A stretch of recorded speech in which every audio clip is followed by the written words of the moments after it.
thank you. I'm so grateful to the people of Pennsylvania. Thank you, they chose me over a weirdo from New Jersey.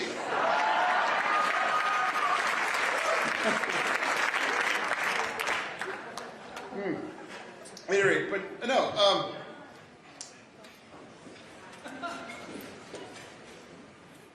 I'm John Fetterman. Maybe.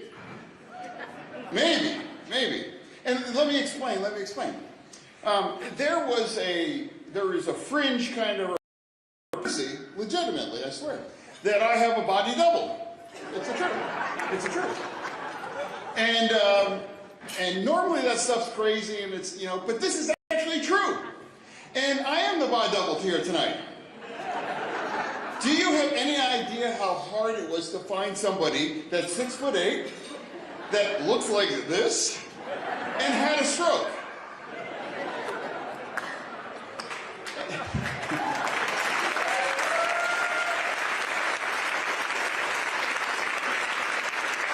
Yeah, maybe you had heard something that I did have a stroke if you followed the race. And, after my stroke, I would miss some words, and tonight I might miss some words. But the words that I would miss, it was like candy. It was candy for Fox News, They can't get enough of it, and, put it in again and again, and they have to put it out, have it go viral. But now, Tucker Carlson is devastated that I'm here right now.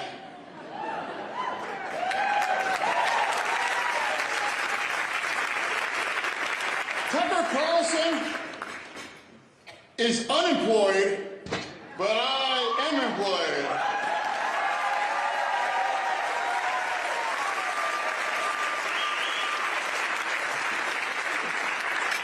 He's a great guy, though, honestly, yeah.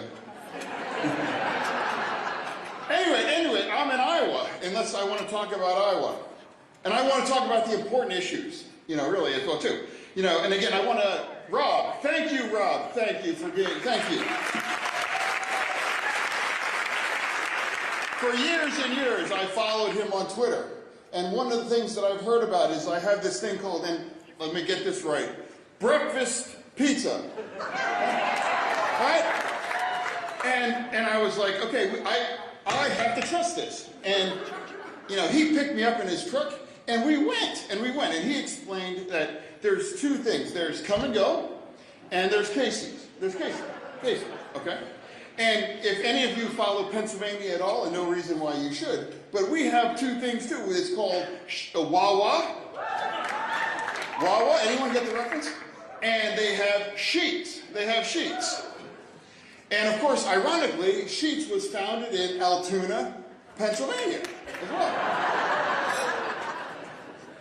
But anyway, so we went out there this morning and I tried them both of their breakfast pizza. And you know what? I got into public service. I'm going to be making the tough calls. And I have the guts to do that. And I got to tell you, I stand with Casey.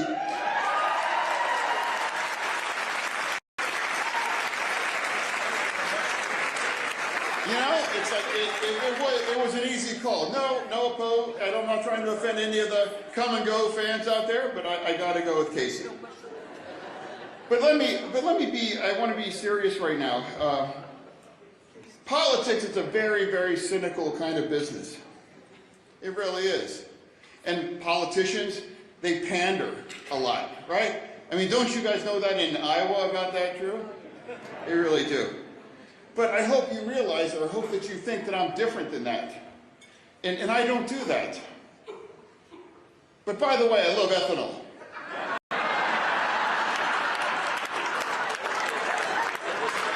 I do. And also, I'm sure we all know that Penn State played Iowa, and I was rooting for Iowa.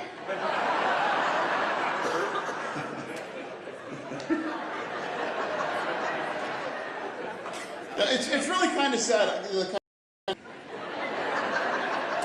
Speaking of pandering, let's let's talk about the very, very sad, sad bench of the Republicans.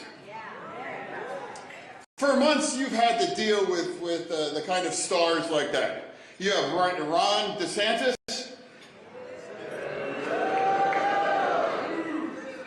Mike Pence, the former vice president, and Chris Christie. I mean, these are big, heavy hitters, you know? But I think you might agree with me that the GOP is not sending their best and brighter to Iowa.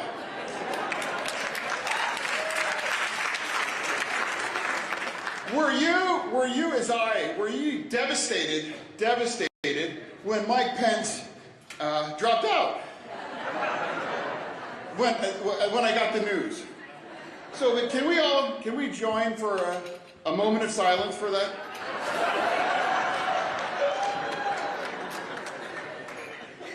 Mike was very anti-choice. But he decided to abort his campaign.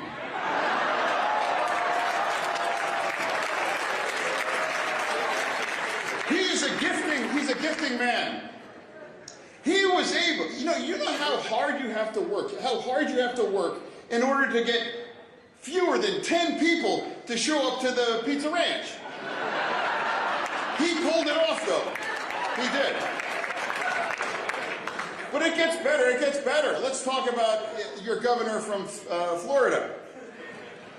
DeSantis, he never really looked comfortable. Like,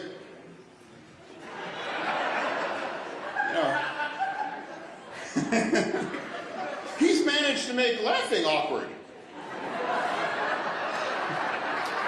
Although maybe it's about his boots. But I can relate. I can relate. So I kind of feel that I do. Because without my shoes, I'm actually 5'11". But if I wore his boots, I would actually be 8 foot tall. But again, I think, can we all agree? Can we agree with everybody in Iowa in that a new bipartisan kind of standard that every candidate should be 100% lift-free as a candidate, right? Please? Can we say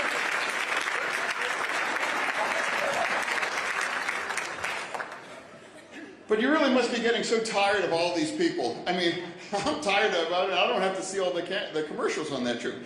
But it must be even worse for the candidates themselves. You know, no matter what they try and all the millions and millions that they've pissed away, they're still down 30 points or more. They're behind Trump. And I've spent more time in Iowa than he has. All these candidates, it's really sad when bad things happen to really, really bad people.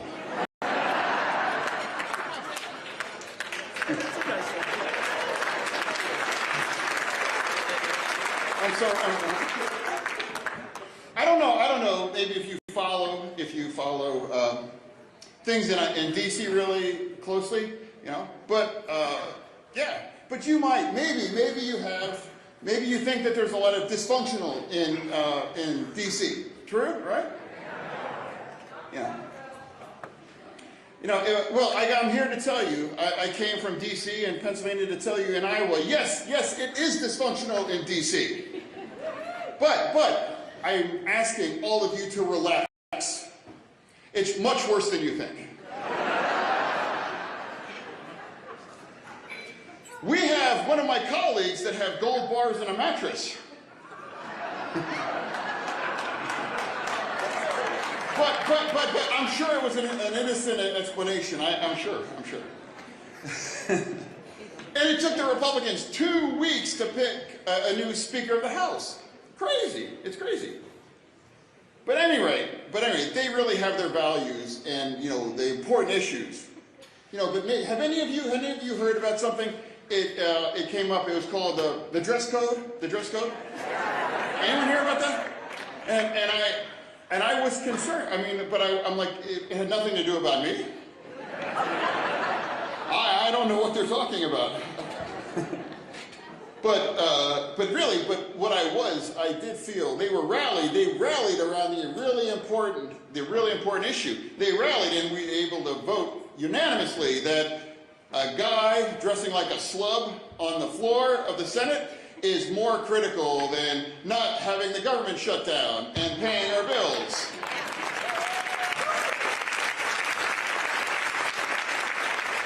Fox News thought the world was going to burn.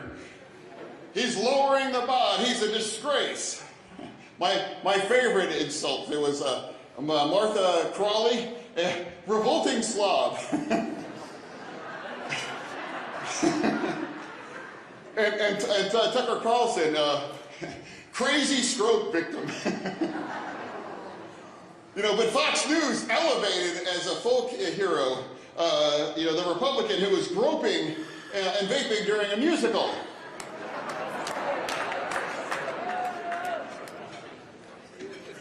But at any rate, let's talk about what's really important, and let's talk about rural voters. Real voters here. You have a few of them in Iowa. I've read that. I've heard about that, yes. And, we have a lot of them in my Pennsylvania as well, too. Agriculture is our #1 business in Pennsylvania, and we're a very rural state as well. But here, I'm not here as a Democrat to come to your state and give you any kind of advice. I don't give out advice at all, except on fashion. But I just try to remember that politics is all about addition, not subtraction, as well too, on a lot of these as well too. And that's one of the reasons why it's just so important, I believe it's really important to talk to everywhere, go everywhere. And clear, there are people in these kinds of counties that you're unreachable.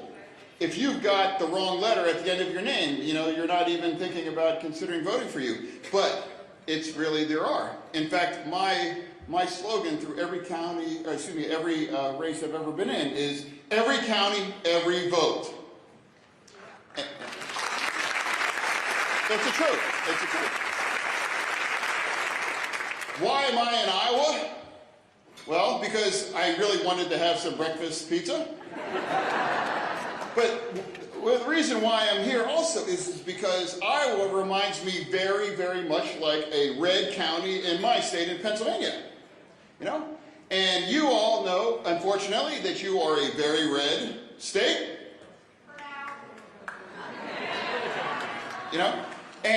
But yet you're still here. You're here tonight. You do the hard work. You get on them.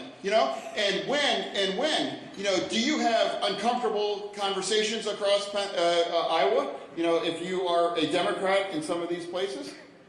We certainly do. Has anyone have a sign stolen? Have you ever, again, you are the true believers of democratic ideals here. And so thank you for the work that you're willing to do.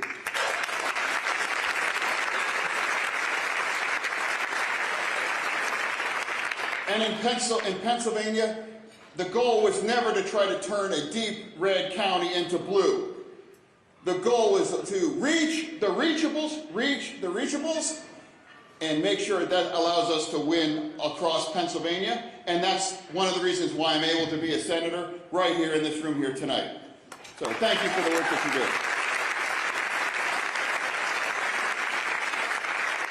That doesn't mean we betray, our core values, but it also doesn't mean that we have to be perfect or anyone has to be perfect. We want to welcome everybody under the big tent. And now, speaking of that, because we have a big, big, big election coming up next year, 24. 24, it's a big deal, right? And, right. Now, and this is just my personal opinion, honestly, is that right now there seems to be emerging kind of a vibe that there are Democrats kind of being, critical and, and some actually going after, President Biden. Respectfully, we should be focused on Republicans, not picking on